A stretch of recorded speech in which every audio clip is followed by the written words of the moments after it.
Kelompok supporter Sriwijaya FC Ultras mendesak manajemen Sriwijaya FC segera berbenah menyongsong kompetisi Liga 2 musim 2022. Sampai saat ini, supporter masih belum melihat hasil evaluasi pasca kegagalan Laskar Wongkito promosi ke Liga 1.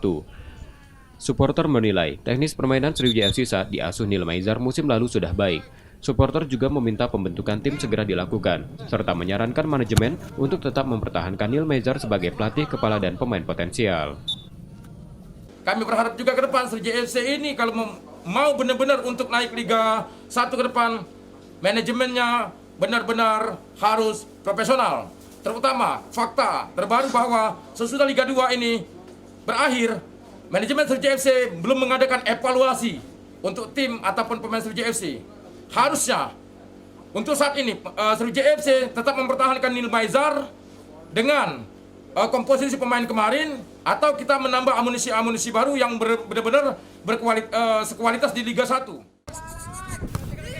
Selain itu, supporter meminta manajemen Sriwijaya FC serius menyiapkan tim musim ini agar target promosi ke Liga 1 dapat tercapai. Nur Muhammad, Kompas TV, Palembang, Sumatera Selatan.